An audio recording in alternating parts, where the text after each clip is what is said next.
गांड फटती है नरेंद्र मोदी की ईमानदार पत्रकारों से, ईमानदार अफसरों से फटती है पूरे भारतीय जनता पार्टी की टीम की फटती है गांड। तभी तो 7 साल में एक प्रेस कॉन्फ्रेंस नहीं, वो तरी पार चपड़गंजू मेरी तरह टकला प्रधानमंत्री की जगह वो प्रेस कॉन्फ्रेंस करता। सब बातें प्रधानमंत्री नहीं जवाब देंगे तो प्रधानमंत्री क्या सिर्फ मन की बात सुनाने के लिए पैदा हुआ है?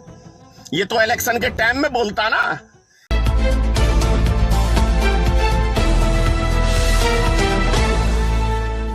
बेस्या भी इतने रंग नहीं बदलती जितने भारतीय जनता पार्टी के प्रधानमंत्री से लेके उनके सारे मंत्रिमंडल के एक एक सदस्य अपना बयान बदलते हैं। आप सबको याद है ना वो नाचने वाली स्मृति ईरानी और वो ड्रिंगल। 2 रुपए जब तेल पे या गैस सिलेंडर पे बढ़ता था दाम, तब ये नाच दिखाती थी, पूरे भारत में नाचती फिरती थी। पूरे भारत में भारतीय जनता पार्टी नाचते रहते थे रोड के ऊपर। अरे कहां है वो नाचने वाली बाई स्मृति ईरानी? 7 साल में साइज देखते हैं ना क्या हाल है स्मृति ईरानी का। अब तो मुंह से जुबान पता ही नहीं चलता कि नाच नरेंद्र मोदी की सभा में तो नहीं नाचती हैं ये दोनों ड्रिंगल। पहले रोड पे नाचती थी, अब मोदी की सभाओं में नाचती हैं। ये कहें शर्म से डूब मरो चिल्लू भर पानी में कि पहले क्या बोलते थे अब क्या बोलते हो। क्या कहा अभी ये पेट्रोलियम मंत्री ने कि भारत सरकार की आमदनी नहीं है इसलिए हम डीजल पेट्रोल के दाम नहीं घटा सकते और बढ़ाएंगे। अबे हरामखोर जाहिलों के सरदार हो, तुम किसको मूर्ख बना रहे हो?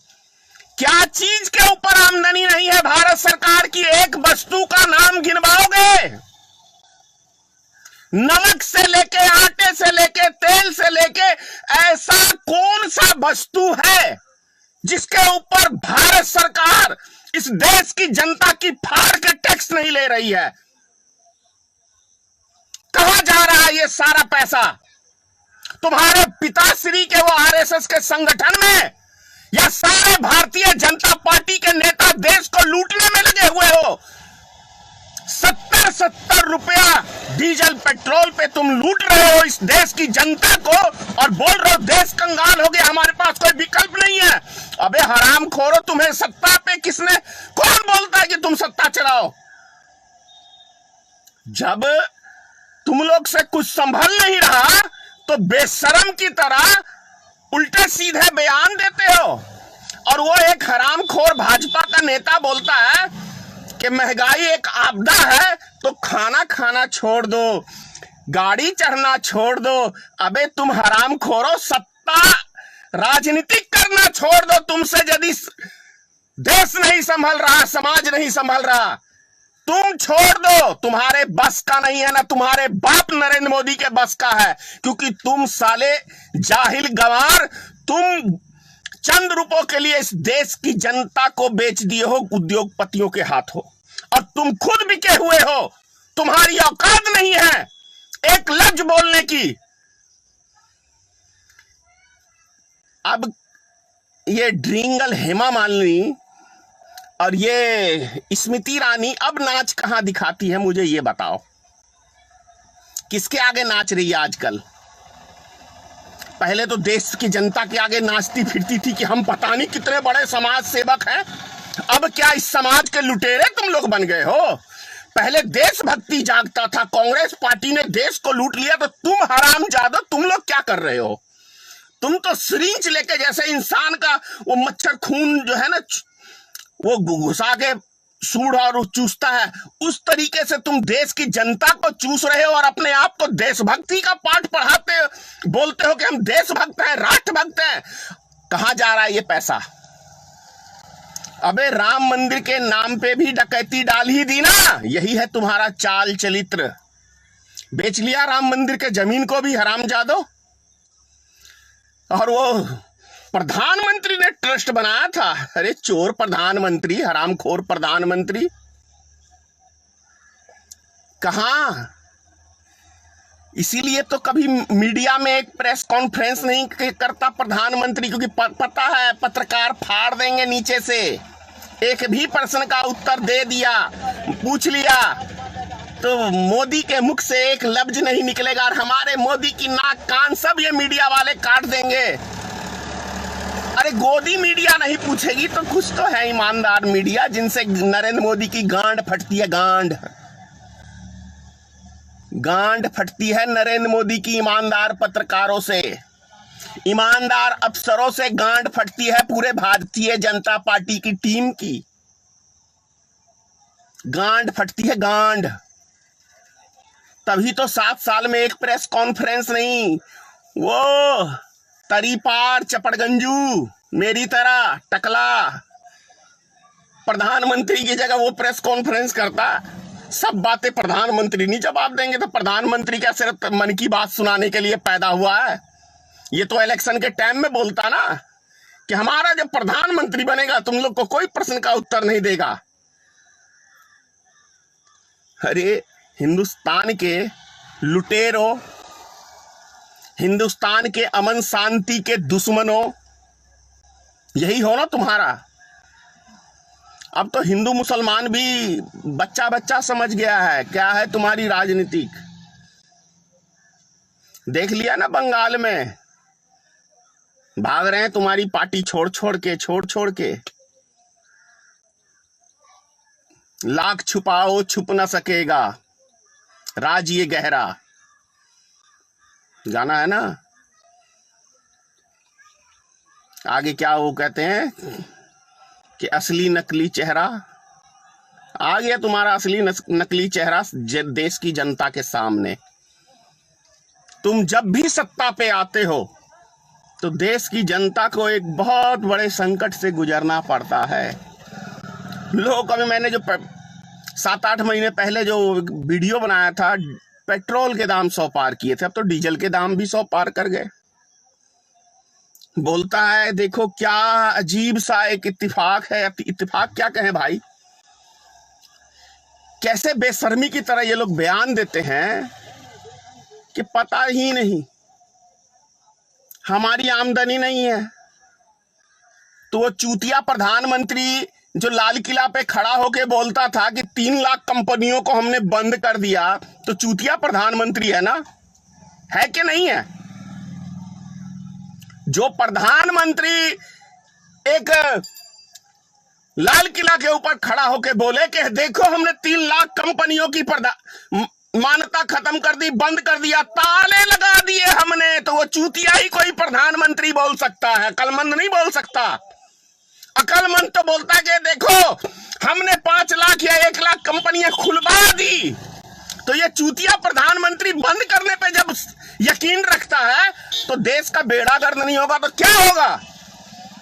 यह अकलमंद नहीं बोल सकता। और मैं भी जो बोल रहा हूं ये कोई बढ़िया भाषा नहीं बोल रहा, लेकिन ये है ही ऐसा व्यक्ति कि बोलना पड़ता है। ये मूर्ख बनाता है पूरे देश की जनता को, तो सोचता है कि मुझे कोई सम्मान करे। मैं तो वो भी बयान नरेंद्र मोदी का पार्लियामेंट में याद है मुझे, रेनकोट पहन के नहाते हैं कौन, मनमोहन सिंह, तो उसके बाथरूम में ऐसे देखता था क्या नरेंद्र मोदी झांक के कि क्या पहन के ना ये प्रधानमंत्री का बयान हो सकता है? तो बोलोगे कि यार धनेश्वर महतो को बोलने की तमीज नहीं है। अरे भैया मुझे पूरी तमीज है, लेकिन मैं उन्हीं व्यक्तियों के साथ तमीज के साथ पेश आता हूं जो इज्जत के लायक होते हैं। ये प्रधानमंत्री जूते लायक है, जूते के लायक। इसकी दाढ़ी पकड़ के और साले को नोच नोच के मारना चाहिए इसको। ये नौटंकीबाज दाढ़ी बना के देश की जनता को चूतिया बना रहा है। मैं साधु सन्यासी बन गया। अबे तेरा गुरु घंटाल जो था वो आसाराम देव, वो भी दाढ़ी बना के टॉर्च जला के वो बोलता था ये महिला रात में भेज दियो। वही तो नहीं तू भी करता है? धिक्कार है तेरे जीवन पे। किस मनहूस घड़ी में तू नरेंद्र मोदी पैदा हुआ। बहुत ही काला दिन होगा वो जिस दिन तू पैदा हुआ इस देश के लिए, और उससे भी बड़ा बदनसीब वो दिन है जिस दिन तू इस देश का प्रधानमंत्री बना, क्योंकि तूने देश की ऐसी की तैसी मार के छोड़ दी। भैया गुलाम तो हम लोग जानते थे, लेकिन ऐसी गुलामी तू करता है उद्योगपतियों की, हम लोग कल्पना नहीं कर सकते। ना ही देश की जनता ने कल्पना किया होगा कि तू इतना बड़ा गुलाम सिर्फ अडानी के और अंबानी के लिए तूने इस देश की ऐसी की तैसी कर दी। और वो अडानी और वो क्या पिछवाड़े से नोट ही खाता है क्या? कहां ले जाएगा देश की जनता को? अडानी मुकेश अंबानी चूस के तू क्या हासिल करना चाहता है? 100 रुपए सरसों के तेल पे बढ़ना अपने आप में हमने कभी सुना नहीं, कभी देखा नहीं। सिर्फ अडानी लेवल लग गया तो 100 रुपए सरसों के तेल पे दाम बढ़ गया। और ये चूतिए प्रधानमंत्री और चूतिए मंत्री सब बोलते हैं हमारे बस का है नहीं, तो झाट उखाड़ने के लिए मंत्रिमंडल में बने हो क्या? यही लफ्ज है, झाट उखाड़ने के लिए प्रधानमंत्री और मुख्यमंत्री और ये मंत्रिमंडल बनाए हो क्या? क्या चीज के मंत्री हो? जब तुम्हारा किसी चीज पे बस ही नहीं है तो क्या चीज के लिए बने हो मंत्री? अगर मेरी बातें लग रही हैं, चुभ रही हैं, ज्यादा क्या करोगे? मोदी बोलता है ना, तो मैं कहता हूं ज्यादा क्या करेगा? मरवा देगा मुझे, मरवा दे। एक मरेगा धनेश्वर महतो, लाखों पैदा हो जाएंगे। इतनी धनेश्वर महतो ने तुम्हारी 1.5 साल में ऐसा बजाया हूं कि इस देश की जनता को जगा के छोड़ दिया। मुझे नहीं मरने वरने से डर लगता है, सच्चाई दिखाना काम है। ना मैं एमएलए बनने का शौकीन, ना एमपी, ना प्रधानमंत्री, ना मुख्यमंत्री, किसी चीज का मुझे शौक नहीं है। मुझे शौक है सच बोलने का, और वो मैं बोलता हूं। ना संसार में कुछ लेके आया, ना कोई संसार में कुछ लेके जाएगा। उसी व्यक्ति को संसार याद करता है जो देश और समाज के लिए कुछ करता है। 2 ही व्यक्तियों को संसार याद करता है, बिचौलियों को कुछ नहीं याद करता। जो अच्छा करता है उसको, या जो बुरा करता है उसको। तो तुम लोग ने तो इस देश का कुछ भला किया नहीं है। तुम लोग को गाली के अलावा इस देश की जनता कुछ नहीं देगी। आने वाला इतिहास नरेंद्र मोदी तुमको सम्मान की दृष्टि से नहीं देखेगा, क्योंकि सम्मान के योग्य एक भी काम आज तक भारत की जनता के हित के लिए नहीं किया है, ना ही इस देश के लिए कुछ किया है। यह भी एक सच्चाई है। तो कभी सम्मान की वो मत समझना। बात रही मेरी, तो भैया मैं तो बोल ही दिया हूं। मैं उन व्यक्तियों को नतमस्तक हूं उनके आगे जो इस देश के लिए कुछ करते हैं, समाज के लिए कुछ करते हैं, उसके लिए नतमस्तक हूं। और जो इस देश को बर्बाद करने के लिए, उसके लिए मैं काल हूं। उसके लिए मैं काल हूं। तुम लोग के लिए मैं काल हूं। ये अलग बात है, तुम्हारे पास पावर है, तुम सब चीज कर सकते हो, लेकिन तुम्हारा सत्यानाश मैंने इस 1.5 साल के अंदर किया है। तुम्हारी पार्टी का, इस देश की जनता को जगा के जो मैंने किया है, मैं समझता हूं विजय हूं। जय हिंद। ईश्वर आप सबकी रक्षा करे। अगर आप चाहते हैं गरीब हर वंचित इंसान की आवाज आप तक पहुंचे तो हमारे चैनल को सब्सक्राइब करें और बेल आइकन का बटन दबाना ना भूलें। देखते रहिए भोजन न्यूज।